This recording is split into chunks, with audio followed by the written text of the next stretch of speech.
우르크의 쿨랍에서 펼쳐지는 남자 레슬링 결승전 소식을 전해드리겠습니다. 오늘 경기는 우르크의 왕 길가메시 선수에게 엔키두 선수가 도전하면서 시작되지 않았습니까? 네, 이제껏 한 번도 길가메시 선수를 꺾었던 선수가 없었는데요. 사실 도전자가 나온 것만으로도 큰 의미가 있는 경기라고 볼 수 있습니다. 길가메시 선수가 사실 키도 엄청나게 크고 체격도 좋잖아요. 그런 길가메시 선수에게 오늘 도전하는 엔키두 선수는 어떤 선수인가요? 사실 엔키두 선수에 대해서는 잘 알려진 바는 없는데요. 이 선수의 전적에 대해서는 데이터가 전무합니다. 하지만 얼마 전 멀리서 사냥꾼이 찾아와서 샤멧을 데려가지 않았겠습니까? 그때 퍼진 소문에 의하면 엔키두 선수는 거의 동물에 가깝고요. 들판에서 동물들의 젖을 먹고 자랐다고 합니다. 이야기를 들으니 엔키두가 어떤 선수인지 더욱 궁금해지는데요. 네, 말씀드리는 순간 선수들이 입장하고 있는데요. 저쪽에 엔키두 선수의 모습이 보이네요. 내 면도를 해서 그런지 생각보다 말끔한 모습인데요. 키는 확실히 길가메시 선수보다 작아 보이네요. 네, 사실 키에 대해서는 길가메시보다 큰 사람은 없지 않겠습니까? 길가메시 선수의 키가 11큐빅이라 거의 걸어다니는 석상 수준인데 말이죠. 보통 사람의 3배 정도 되니까요. 하지만 엔키두 선수 자세히 보니 체격이나 뼈대는 길가메시 선수보다 더 굵은 모습입니다. 네, 오늘 좋은 경기를 보여줄 수 있을 것 같습니다. 그런데 오늘 시합 장소가 좀 특이하지 않습니까? 네, 이게 사실 사랑의 여신 이시아라 여신을 모신 신방이 차려줬고요. 오늘 경기의 장소는 바로 그 신방의 문지방이 아니겠습니까? 사실 이런 경기에서는 흔치 않은 일인데요. 신부를 빼앗으러 신방에 들어가려는 길가메시 선수를 엔키두 선수가 막아서면서 오늘 경기가 성사된 것으로 보입니다. 네, 사실 길가메시 선수가 이제까지 막 결혼하려는 신부를 완력으로 빼앗고 그러지 않았습니까? 사실 아무리 왕이라도 그러면 안 되죠. 개인적으로는 솔직히 길가메시 선수를 이겨줬으면 하는 바람이기도 합니다. 네, 말씀드리는 순간 두 선수 서로 어깨를 움켜잡았고요. 마치 황소처럼 울렁거리고 있습니다. 네, 사실 엄청난 힘들이 만난 거거든요. 이곳까지 진동이 느껴지지 않습니까? 저도 엄청 긴장이 되는데요. 이건 엔키두 선수의 힘이 사실 길가메시 선수와 맞먹는 거라고 보면 될 것 같네요. 네, 사실 저도 길가메시 선수의 경기를 중계하면서 한 번도 이런 장면을 본 적이 없는데요. 엔키두 선수 대단합니다. 지금 문지방이 부서지고 있지 않습니까? 네, 사실 이 경기에 장소가 좀 협소하고 해서 어느 정도 예상한 일이긴 합니다만 정말 괴력이네요. 말씀드린 순간 벽이 흔들리고 있습니다. 이 정도의 힘은 한 번도 본 적이 없는데요. 두 선수 벽이 무너지면서 밖으로 튕겨져 나갔습니다. 그런데 벽이 무너지면서 사실 다쳤을 법도 한데요. 두 선수 모두 멀쩡해 보이지 않습니까? 네, 저도 벽이 무너지면서 두 선수 머리를 치는 것을 본 것 같은데요. 두 선수 모두 멀쩡하네요. 그냥 먼지만 털어내고 있습니다. 정말 괴물 같은 선수들입니다. 말씀드린 순간 두 선수 다시 서로를 노려보며 황소처럼 울렁거리는데요. 다시 어깨를 잡았습니다. 저기 발꿈치를 보시면 땅이 갈라지고 있지 않습니까? 시장 사람들에게 피해가 가기 전에 얼른 경기가 끝났으면 하는 바람입니다. 두 선수 짧은 시간에 많은 힘을 쓰고 있는데요. 말씀드린 순간 엔키두 선수 계속해서 상대의 빈틈을 파고듭니다. 길가메시 선수 방어 자세를 취합니다. 들어올렸습니다. 엔키두의 기술에 길가메시 선수 넘어지고 마는데요. 이게 웬일입니까? 길가메시 선수 넘어지긴 했지만 여전히 바른 땅에 닿아 있는데요. 승부가 난 것으로 보기에는 애매하군요. 그런데 지금 길가메시 선수에게 무언가 변화가 일어나는 것 같지 않습니까? 네, 갑자기 길가메시 선수의 분노가 가라앉고 있는 것 같은데요. 엔키두 선수 길가메시 선수에게 뭐라고 말을 하는 것 같은데요. 두 선수 서로 끌어안습니다. 경기 쪽난 걸로 봐야겠군요. 이게 웬일입니까? 생각보다 싱겁게 끝난 것 같은데요. 뭐 본방송도 있으니까 우리는 이제 다른 거 중계하러 가시죠. 네, 알겠습니다. 그럼 오늘 길가메시와 엔키두와 길가메시와의 레슬링 결승전 경기 지금까지 우르크의 쿨랍에서 전해드렸습니다.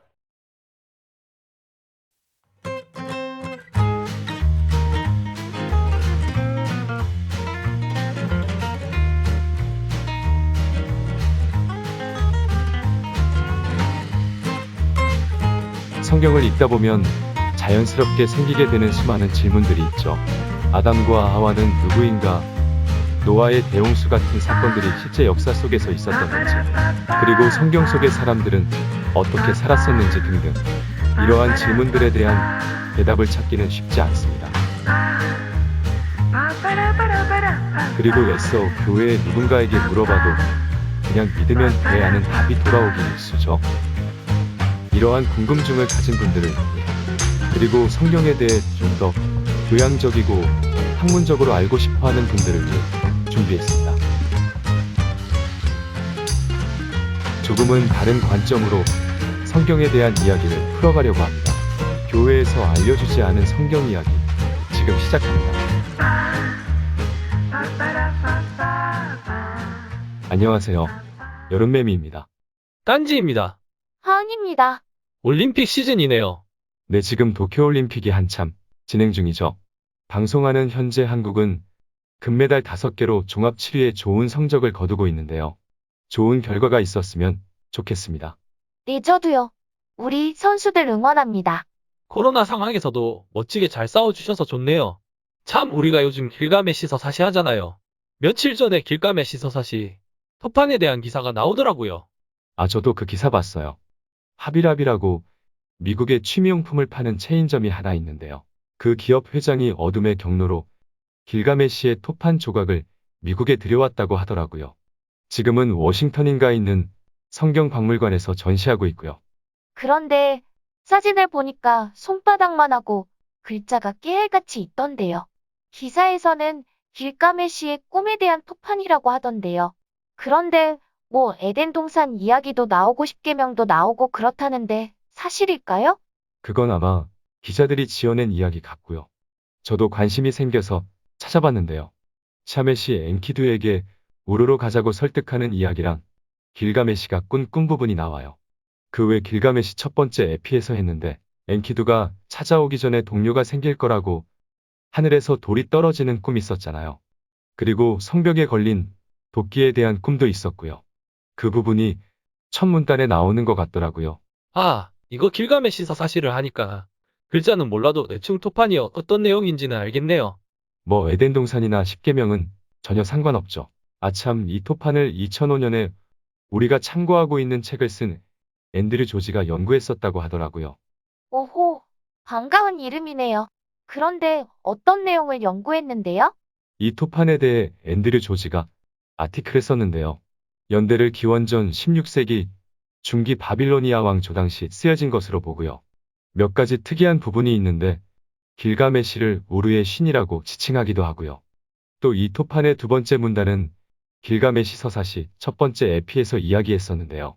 샤메시 막 각성한 엔키두를 설득하고 옷을 입혀서 출발해서 목동들의 천막에 들르는 이야기예요. 좀 더 샤멧의 목소리로 이야기를 하고 있다고 하더라고요. 이거 단순히 공부만 하는 게 아니라 뉴스 기사에서 관련된 이야기가 나오니까 신기하네요. 네, 저도요. 그나저나 길가메시 서사시는 끝났고 오늘은 번외편한다고 했었죠?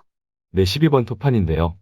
이 이야기는 엔키두가 지하세계에 갔다 오는 이야기예요. 오, 그럼 사후세계에 관한 이야기인가요?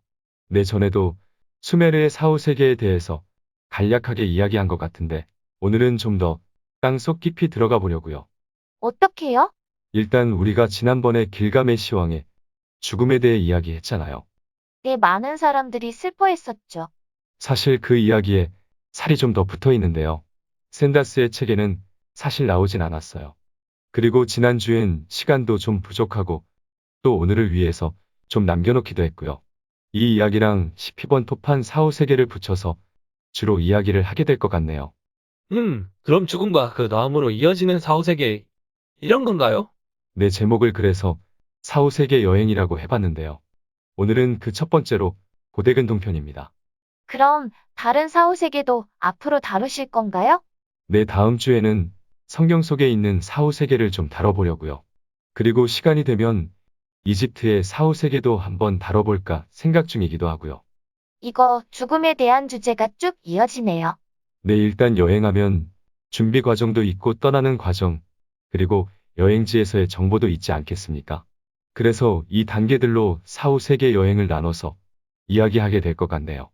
이거 그다지 내키는 여행은 아니지만 꽤 흥미로울 것 같네요. 딴지님, 왠지 이런 여행 좋아하실 것 같았는데요? 제가요. 네, 외계인이나 미지의 세계 좋아하시잖아요. 아, 그래도 죽음은 싫거든요. 그냥 살아서 그런 세계를 여행하고 싶네요. 뭐 죽음을 좋아하는 사람은 없겠죠?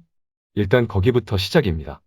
일단 지난번에 나지님이 이야기한 다시는 일어나지 않으리 시리즈 생각나세요? 까먹었는데요. 나지님에게 다시 부탁할까요? 그럴까요? 나지님? 네, 이럴 줄 알았다. 나지는 한숨을 내쉬었다. 그럼 부탁드릴게요. 왕은 스스로 누웠다. 다시는 일어나지 않으리. 콜라베주는 다시는 일어나지 않으리. 그는 악을 정복하였으나 다시는 오지 않으리. 당할 자 없이 강하였으나 다시는 일어나지 않으리. 그는 슬기로웠고 온화한 얼굴을 가졌었으나 다시는 오지 않으리. 그는 산속으로 들어가 다시는 나오지 않으리. 운명의 침대 위에 그는 누워 있으니 다시는 일어나지 않으리. 오색의 그 침상으로부터 다시는 일어나 나오지 않으리. 이 부분이 지난주에 한 길가메시의 죽음이라는 수메르시의 일부인데요. 샌다스가 인용을 한 거죠. 사실 이 부분 다음으로 이어지는 부분이 길가메시가 꿈을 꾸는 이야기예요. 무슨 꿈이요? 침상에 누워있는 길가메시에게 누딘무드로 변장한 엔키신이 나타나 꿈을 통해서 환상을 보여주는데요.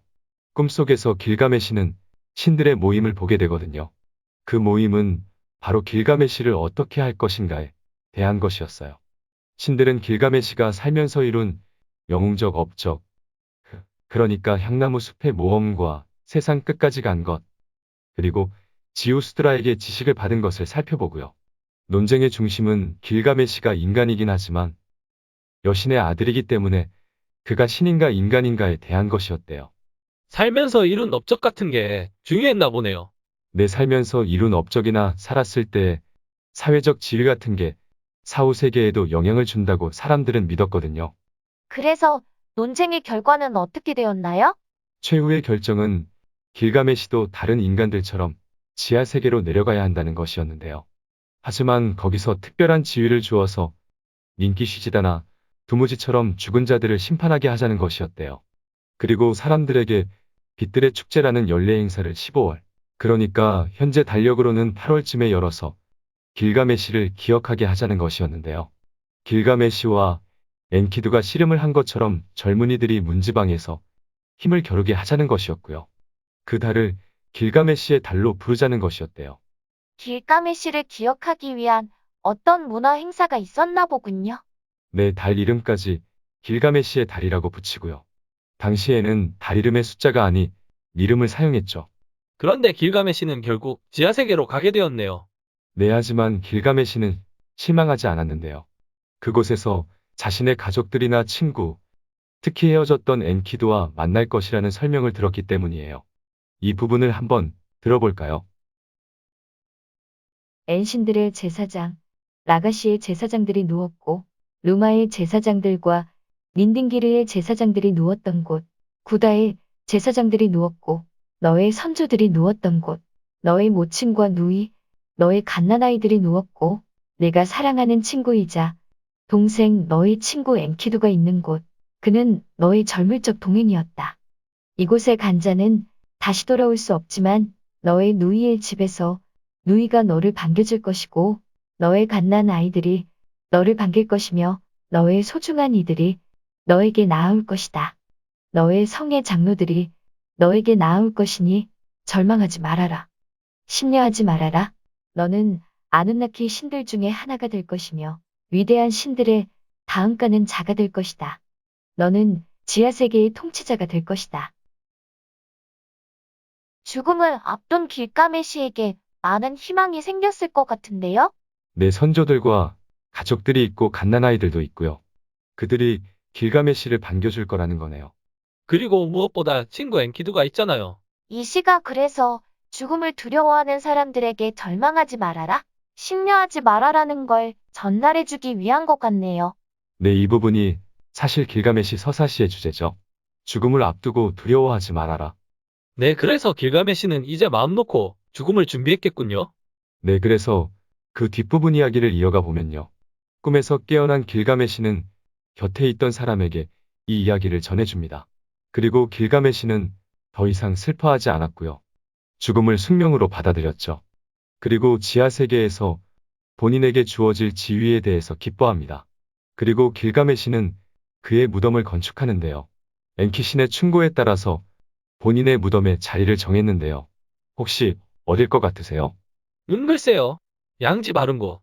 헐, 답은 유프라테스 강바닥에 있는 돌 아래로 정합니다. 유프라테스 강바닥이요? 헐, 그래서 길가메시 왕의 무덤은 발견되지 않았던 건가요? 아무래도 길가메시는 전설 속의 왕이긴 한데 개인적으로는 실제로 있었던 왕이 아니었을까 생각도 들고요. 그래서 강바닥에 어떻게 무덤을 만드나요? 일단 강의 일부분을 막고 땅을 파고요. 그 안에 벽을 만들고 무덤을 만듭니다.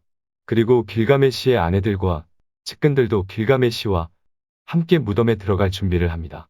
헐, 아내와 측근들도 같이 무덤에 들어간다고요? 이거 살아있는 사람들이잖아요. 그럼 순장인가요? 당시 수메르 왕들의 죽음은 다 이랬던 것 같은데요. 잠시만 있다가 이 이야기를 해보고요.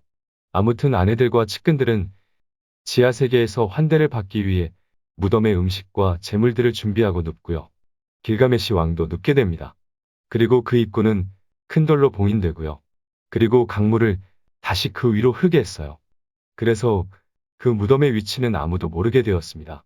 헐, 이거 진짜 있었던 일인지 아닌지 헷갈리네요. 네, 아무튼 우르게 백성들은 이제 왕을 위해서 울게 되고요. 길가메시를 찬양하며 끝납니다. 이거 길가메시 왕의 죽음이 뭐랄까? 같이 죽는 사람들이 있었다는 게 충격인데요. 내 순장의 풍습이 그 당시에도 있었군요. 네, 이제 사후세계로 떠나는 여행. 그 첫 번째 단계, 장례의식인데요. 고대 근동의 장례 풍습에 대해서 좀 알아볼게요.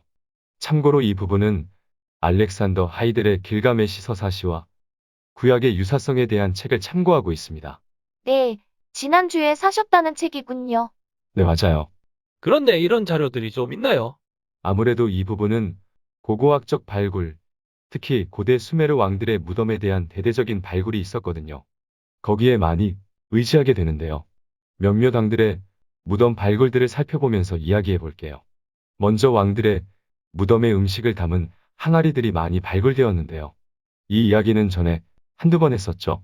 내 죽은 자들이 배고프지 않게 음식을 함께 묻었다고 했다는 이야기가 기억나네요. 네, 그리고 이러한 풍습이 신석기 시대까지 거슬러 올라간다고도 했고요. 일단 가장 오래된 비문은 라가시의 우르카기나 왕의 비문인데요. 우르카기나 왕이 왕으로 취임하기 전에 글을 남긴 게 있는데요. 이 중에 죽은 자가 무덤에 들어가면 맥주 7항아리와 빵 420개와 이울의 곡물들과 겉옷 하나와 베개와 침대를 마련하여 이난나 여신에게 바칠 것을 말하고 있어요.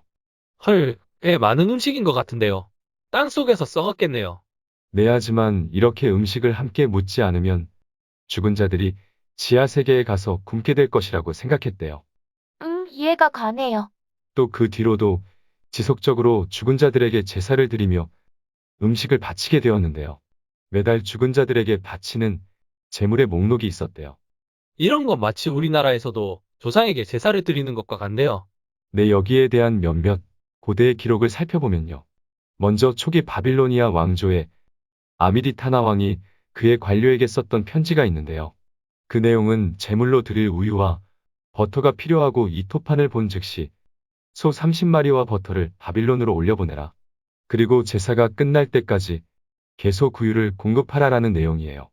그 관료가 이 편지를 보고 허걱했겠네요. 그런데 제사가 며칠 갔나 보네요. 끝날 때까지 계속 공급하라는 걸 보면요. 네, 맞아요. 그리고 초기 바빌론의 마지막 왕인 삼수디타나 왕도 관료에게 제사를 위해 거북이들이 필요하다는 편지를 썼고요. 거북이 요리도 제사상에 올라갔군요. 네, 무슨 맛일지 궁금하네요. 네, 그리고 우리와 이제는 친숙한 시나시리아의 아슈르바니파랑도 편지를 썼는데요. 그 내용은 선조왕들에게 바치던 음식과 음료의 규례를 다시 시작한다고 썼고요. 또 이러한 제물을 제사를 통해 선조들에게 바치는 건 신바빌론까지도 계속 이어집니다. 그럼 이렇게 죽은 자들에게 뭐랄까 풍성한 음식을 바치던 이유는 뭔가요? 복을 받고 그런 게 아닐까요? 우리나라도 그런 거 있잖아요. 조상을 잘 모셔야 후손들이 복을 받는다는 거요. 네, 비슷해요. 일단 죽은 자들의 영혼을 당시 사람들은 두려워했고요. 죽은 자들의 무덤을 잘 돌보면 영원토록 복을 받는다는 믿음이 있었죠. 예를 들어 신아시리아의 사르곤대 왕의 편지에서도 떠난 영혼이 그를 축복할지니 이는 그가 그 영을 두려워하기 때문이라. 그의 이름과 그의 자손들이 아시리아 땅을 다스리게 하라라는 구절이 나오거든요. 그리고 당시 사람들은 죽은 자들에게 재물을 지속적으로 드리지 않으면 죽은 자들은 먹을 것이 떨어져 굶게 될 것이라고 생각했고요. 결국 세상을 떠돌며 거리에 있는 쓰레기통을 뒤지게 되거나 흙을 먹고 땅속의 흙탕물을 마시게 될 거라고 생각했죠. 그런데 궁금한 게 있는데요. 죽은 사람을 땅에 묻지 않는다면 어떻게 되나요? 아, 그러면 지하세계로 못 가게 되죠. 정말요? 그래서 당시 사람들은 죽은 자들은 반드시 땅에 묻어야 한다는 생각이 있었던 것 같아요.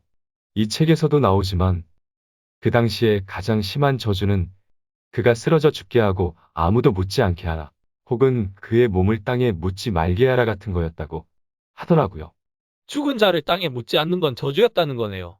네, 그래서 때로는 복수를 위해서 무덤을 파내거나 죽은 자들에게 주는 재물을 줄이거나 없애는 경우도 있었다고 해요. 진짜 심한 복수였겠네요. 죽은 사람의 무덤까지 파헤치는 거는요? 네, 그래서 아슈르바니팔 왕은 수사에 묻혔던 엘라망의 무덤을 파서 아시리아로 가지고 왔고요. 그들의 영혼이 쉴 수 없고 어떤 재물도 바치지 못하게 했다고 기록하고 있거든요. 그러면 죽은 사람들은 가만히 당하고만 있었나요? 물론 죽은 자들도 어떤 능력들이 있었죠. 어떤 능력들이요? 예를 들어 살아있는 사람을 괴롭히고 병이 들어 죽게 할 수도 있었죠.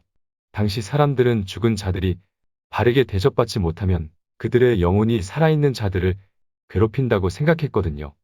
헐, 이런 생각은 동양이나 서양이나 비슷하군요. 우리나라도 이런 이야기는 많잖아요. 그런데 딴지님, 뒤에 달라붙어 있는 사람은 누구예요? 헉, 뱀이님? 이거 으스스하네요. 아, 죄송해요. 우리 근데 언제 남양 특집 해봐도 재밌겠네요. 아, 제가 복수를 할 기회를 주시는 건가요? 네, 뭐 한여름이고 하니까 죽음에 대한 시리즈 끝나면 한번 해보죠. 아무튼 돌아가서요. 사람들은 병에 걸리는 것이 귀신이나 모르는 죽은 자들의 영혼이 괴롭게 하는 거라고 생각했는데요. 그래서 여기에 대한 기도가 있는데요. 하은님이 읽어주실래요? 내 가족의 영, 어머니와 할머니, 형제와 자매, 내 가족, 내 백성, 그리고 친척과 땅에서 쉬고 있는 많은 영들이여, 내가 당신들을 돌보고 찬양하고 기념하노니 이제 샤메시와 길가메시 앞에 서서 내 기도를 간구해 주시고 바른 길을 지켜주소서. 악의 영들이 내 몸과 내 살과 내 힘에 들어왔고 지하세계의 고관인 느무타르에게 넘겨주었습니다. 지하세계의 전령이신 인기지다여 이들을 지켜보소서. 지하세계의 문지기장 내두여 그들의 얼굴을 돌려주소서. 그들을 돌아올 수 없는 땅으로 데려가 버리시고 당신의 종인 제가 다시 생명과 건강을 회복하게 해주소서. 길가메시가 나오네요. 반가운 이름이네요. 그럼 길가메시가 지옥에서 인간들을 돕는 존재가 된 거네요. 네, 외한 기원전 2600년부터 길가메시 왕이 신들의 반열에 올랐고요. 길가메시에게 제사를 드리는 풍습이 있었다고 했었죠? 네, 이게 그런 건가 보네요. 그런데 전쟁에서 죽은 사람들은 어떻게 되었을까요? 특히 적군들이요. 마음씨가 좋은 왕들은 적군도 묻어줬을 것 같은데요. 그런데 이 책에도 잠시 언급되는데요. 때로는 적군들을 죽이고 묻지 않고 자칼들이 먹게 했다는 기록도 나와요. 헐, 그럼 그 사람들은 사후세계에 못 갔겠네요. 네, 아, 그리고 화장을 하는 사람들도 사후세계로 못 갔죠. 그런 사람들은 그냥 영혼이 연기처럼 하늘에 흩어져 버린다고 생각했대요.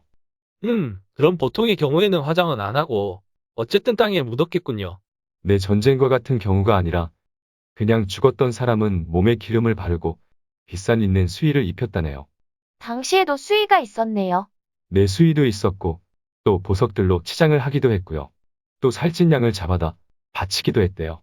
어떻게 보면 현대보다 장례를 성대하게 치렀던 것 같은 느낌이네요. 네, 특히 왕들의 장례는 더 특별했는데요. 특별한 제물들이 신들에게 바쳐졌고요. 왕들이 죽은 자들의 세계에서 잘 대접받을 수 있도록 특별히 신경 썼다고 하더라고요. 이 책에서 소개한 사례 중 하나에서는 이런 이야기가 나오는데요. 딴지님이 읽어주세요. 아시리아의 왕 중에 하나는 그들의 부친을 장례하며 왕의 기름을 정성스럽게 발랐다. 죽은 왕이 놓여있는 석관에는 강한 청동으로 봉인하고 강력한 주문을 걸었다. 금과 은으로 만든 배로 무덤을 치장했고 그가 좋아했던 보석들로 장식했다. 나는 이를 사메시 신에게 먼저 보였고 나를 낳으신 아버지의 무덤에 안치했다. 나는 위대한 아누나키 신들에게 선물을 드렸고 지하세계의 신들에게도 선물을 드렸다. 특별하긴 했네요. 그런데 아까 길가메시에 죽음에 따라 죽는 사람들도 있었잖아요. 내 왕이나 유력인사들이 죽으면 그런 일들이 많았죠. 그런데 순장 말고도 사람들이 다른 반응도 보였는데요. 예를 들어 아수르에서 왕이 죽었을 때 어떤 관료는 아내를 궁전 밖으로 내보내고 그 아내는 아이를 불 속에 던졌다는 기록도 있고요. 헐, 아이를 왜요? 뭐 왕이 죽었다는 슬픔을 그렇게 표현한 것 같아요. 이거 확실히 고대의 사람들의 사고를 이해하기는 힘들 때가 많네요. 네, 그리고 왕들의 무덤들에 대해서는 사실 고고학적 자료가 꽤 많은데요. 전에 왜 홍수의 흔적을 발견했던 레오나드 울레이가 발굴한 왕들의 무덤이 한 18개 정도 있거든요. 18개면 꽤 많네요. 네, 이 중에 16개가 수메르 초기 왕조인 기원전 2800년부터 2350년 당시의 것이고요. 2개가 수메르 우루 제3왕조의 것이래요. 2800년이면 대충 길가메시 왕 시절이긴 하네요. 그럼 그 당시에 장례 풍습을 좀 잘 살펴볼 수 있겠네요. 네, 맞아요. 그럼 그 이야기를 조금 해볼게요. 일단 초기 왕조의 무덤들은 생각보다 보물들이 많지는 않았고요. 무덤의 구조와 의식이 좀 독특했대요. 예를 들어 왕의 무덤은 보통 사각형이고요. 30피트나 그 이상의 깊이에 주로 묻혔고 무덤으로 들어가는 경사면이나 계단이 있대요. 그리고 구덩이에 바닥에 무덤이 만들어졌는데요. 주로 아치형이나 돈 모양의 돌이나 벽돌로 되었고요. 하나 혹은 그 이상의 방들이 있었대요. 무덤에 방들이 있었다고요? 그럼 작은 크기는 아니었네요. 네, 그런데 방이 있는 이유가요. 일단 안쪽 방에는 왕의 시신이 누워 있었고요. 주로관에 들어가 있거나 나무 관대에 놓여 있었대요. 그리고 그 방에는 음식이나 음료, 옷과 보석, 놀이판과 무기 등도 함께 있었대요. 놀이판이나 무기가 있다는 건 죽어서도 삶이 지속된다는 생각이었겠죠? 뭐 지하세계에서 심심하면 가지고 놀아라 이런 의미일 수도 있죠. 네, 그럼 다른 방은요? 저는 말 안 해도 알 것 같은데요. 아, 그 순장당한 분들이겠네요. 네, 맞아요. 다른 방에는 호위대나 시종, 여성들이 함께 매장되어 있었고요. 때론 병거를 끄는 동물들도 함께 매장되어 있었대요. 헐, 동물들까지요? 네, 어떤 무덤은 왕과 함께 매장된 숫자가 6명 정도이고요. 어떤 때는 80명에 이르기도 한대요. 헐, 이 많은 사람들이 그렇게 순순히 죽었나요? 일단 학자들은 자발적으로 죽었을 거라 생각은 하지만요. 때로는 독약 같은 것을 먹은 흔적들이 있대요. 불쌍하네요. 그런데 특이한 점은 많은 이들이 구부린 자세로 죽어 있다는 점이거든요. 구부린 자세요. 머리를 무릎에 파묻은 자세라고 해야 하나? 왜 태아가 어머니 뱃속에서 주로 취하는 자세 있잖아요. 등을 구부리고 머리가 가슴을 향해 굽어져 있고요. 무릎이 턱에 닿은 모습요. 독 때문에 그런 게 아닐까요? 그것보다 좀 의도적으로 이 자세를 취했다고 생각되는데요. 여러 지역에서도 비슷한 모습이 나왔거든요. 그 이유는 사후의 죽음이 새로운 삶을 향한 출생이라는 믿음 혹은 죽은 자들이 아기로 태어난다는 믿음이 있었을 거라 생각된대요. 환생을 믿었을까요? 전 환생보다 새롭게 태어나는 부활을 준비하는 모습이었을 것 같기도 하네요. 네, 아무튼 이들은 대부분 자발적이었다고 이 책은 말하는데요. 그 이유는 그들이 죽어서도 섬겼던 왕에게 봉사를 지속하고 내세에서 보통 사람들보다는 좀 더 나은 지위를 얻을 수 있다는 생각이 있었대요.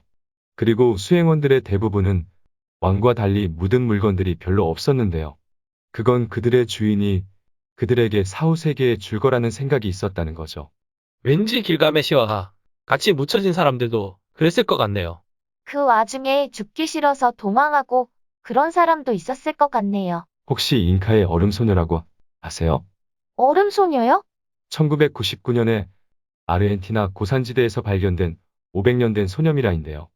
15살로 추정되는 이 소녀는 고개를 숙인 채 따은 머리가 어깨까지 늘어져 있었고 손은 가지런히 무릎에 놓여 있었대요. 헐 어쩌다 죽었대요. 희생제물이었던 걸로 추측되는데요. 옷을 곱게 입고 있었고 잠들어 있는 모습으로 발견됐대요. 그리고 아마 알코올과 약에 취하게 해서 바친 걸로 보이고요. 전 이 사진 안 볼래요.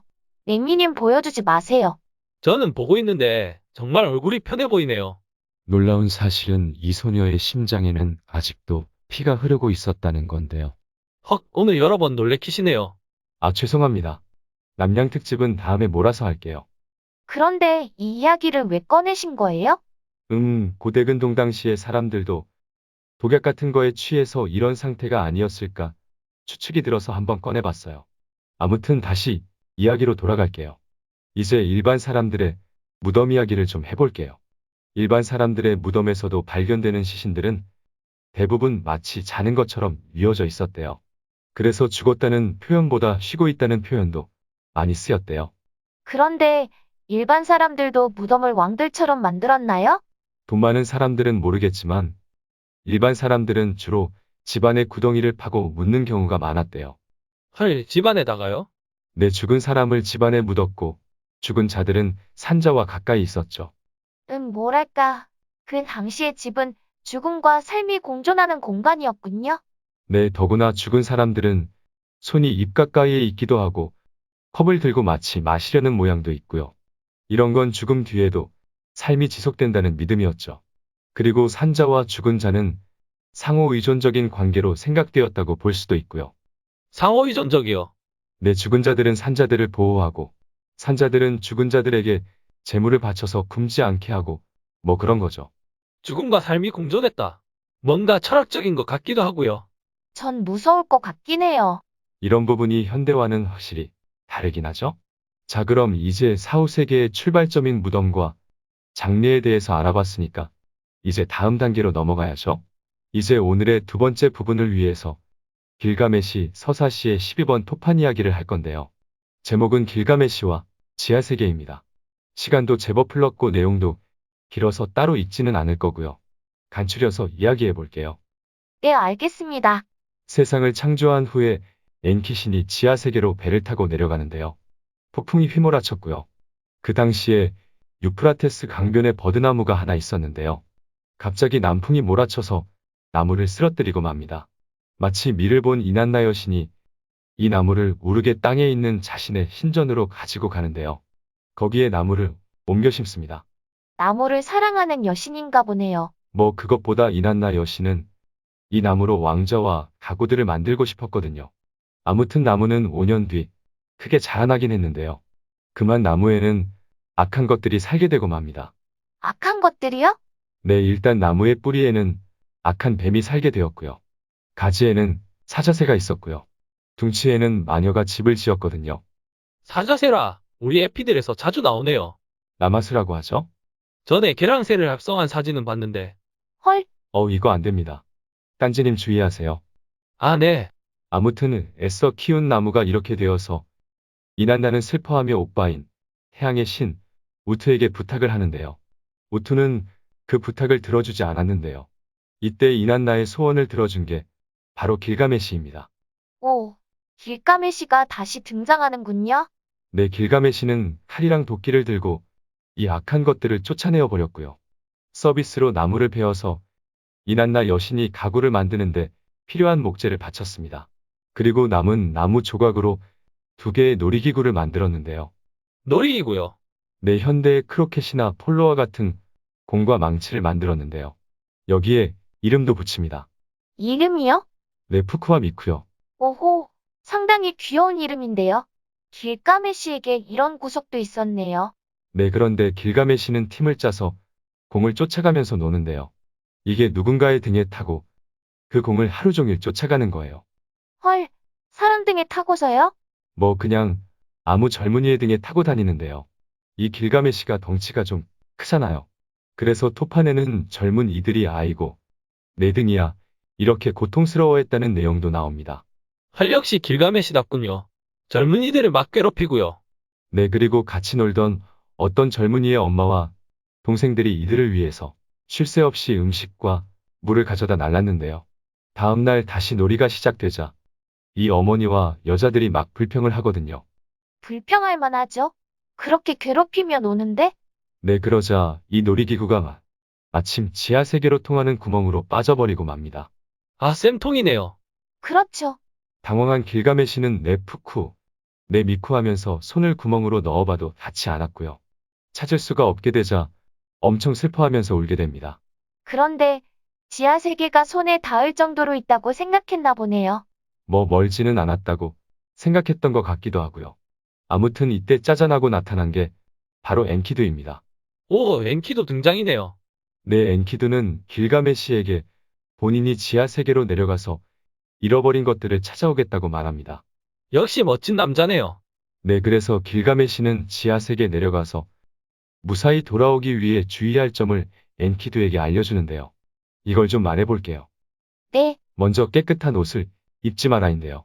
그러면 지하 세계 사람들이 외부인임을 알아볼 거라고 말합니다. 그렇죠. 지하 세계에는 깨끗한 옷이 없을 거니까요.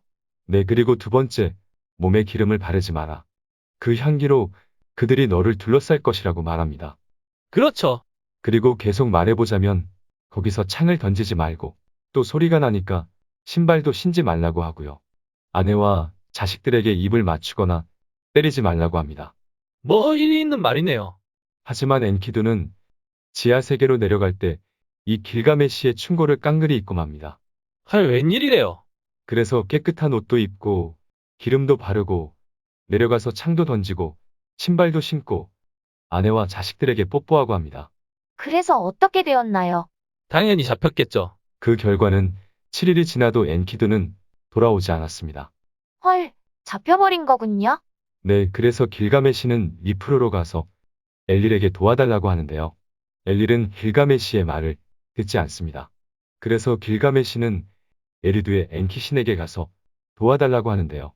그러자 엔키신은 태양의 신 우투에게 지하 세계에 구멍을 내고 엔키두를 지하 세계에서 데리고 나오라고 말합니다. 헐, 내 살아나기 쉽네요. 그래서 엔키두는 돌아왔나요? 네, 사실 토판마다 조금씩 다르긴 한데 어떤 토판은 돌아왔다고 하고요. 또 어떤 토판은 엔키두의 영혼이나 그림자가 올라왔다고 말하기도 합니다. 그럼 엔키두가 돌아왔으니 해피엔딩인가요? 아니요, 이제부터 중요한데요. 살아난 엔키두에게 길가메시가 지하 세계는 어떤 모습인지 묻거든요. 이 부분이 이 토판의 중심 주제 부분이에요. 그러니까 지하 세계에 갔다 온 엔키두에게 길가메시가 어떤 모습인지 묻는 이야기라는 거네요. 전 엔키두가 지하세계 괴물들과 싸우고 그럴 줄 알았는데 살짝 싱겁네요. 그래도 엔키두가 전해주는 이야기는 들어볼 만해요. 이 이야기를 한번 들어볼까요? 아따, 야, 엔키도 살아 돌아왔는가? 아, 길가메시 형 보고 싶었어. 웜에 어쩌스까이 고생했네. 여기 두부부터 먹으라고. 응, 고마워. 너 빼내느라 진짜 힘들었단께. 아니, 왜? 너 좀 구해달라니께. 엘리 큰형님이 들은 채도 안 하던디. 전에 큰형님 눈밖에 난 일이 있어서 아마 그러셨을 거야. 그래도 역시 우리 둘째 엔키 형님밖에 없단께. 이야기했더니 바로 우투 형님을 보내서 쫙 해결해 주셨구만. 응, 찾아가서 인사드려야지. 그래야 이따가 같이 가잔께. 그건 그러고 피드야. 궁금한 게 있는디. 뭐? 지하세계는 어떻게 생겼어? 형, 나 그 이야기하면 울 것 같�. 너무 힘들었죠. 아따, 그래도 여기 좀 앉아서 이야기 해보란께. 응, 알았어. 혹시 그 짝에서 아들이 하나밖에 없는 사람을 봤단가? 응, 봤는데 말뚝에 앉아서 서럽게 울고 있던데? 오메, 역시 그렇구만. 그러면 아들이 둘인 사람은 봤단가? 응, 두 개의 벽돌에 앉아서 빵을 먹고 있었어. 그러면 아들이 셋인 사람은? 안장에 달린 물주머니에서 물을 마시고 있던데? 그래야. 그럼 넘어가서 아들이 일곱인 사람은 어떻게 하고 있었단가? 신들의 왕자? 바로 옆에 앉아 있었어. 거기엔 자식이 많은 사람이 잘 먹고 잘 살더라고. 야, 배불었다. 응, 참 형은 자식이 많지? 그러면 자식이 없는 사람들은 허벌나게 고생하고 있겠네. 응, 그 사람들은 가마에 구운 벽돌 같은 빵을 먹고 있었어. 오메, 우짜까이. 그러면 출산을 못하는 여성은 어떤 대접을 받았어? 멀리 서서 아무 남자도 관심을 주지 않았어. 그런데 더 고생하는 사람들도 봤어. 더 고생하는 사람들이야? 지붕에서 떨어진 사람들도 있었는데 뼈들이 아직 고쳐지지 않았고 사자에게 잡아먹힌 사람들은 서럽게 울면서 안에 손 내발하고 있었어. 우짜까이. 그 사람들은 지하세계에서도 그렇고는 고생한단가? 더 심한 사람들도 있는데 폭풍의 신에게 당한 사람들은 온몸을 구더기에게 먹히면서 황소처럼 실룩거리고 있었어. 아따, 징그럽다. 그리고 나병 환자들도 그랬는데 이 사람들은 거기서도 격리되거든. 그리고 쓴 음식과 흑음물을 먹으면서 성 밖에 살고 있었어. 그렇구마이. 그러면 부모님의 말을 듣지 않은 연놈들은 어떻게 됐던가?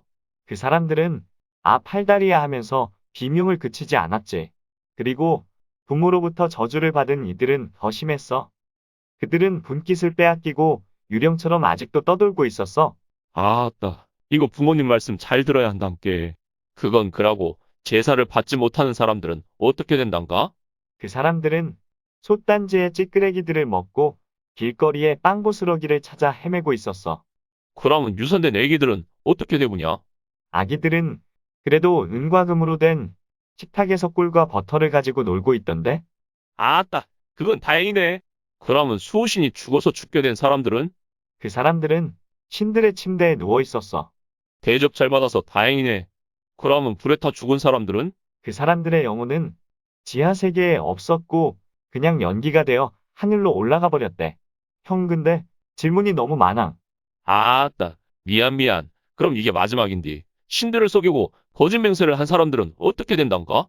그런 사람들은 지하 세계의 맨 꼭대기에 흐르는 물을 마셔도 영원히 목마르며 살고 있더라고. 우에, 거짓 맹세하면 안 돼 불겠네. 아무튼 고맙다, 키두야.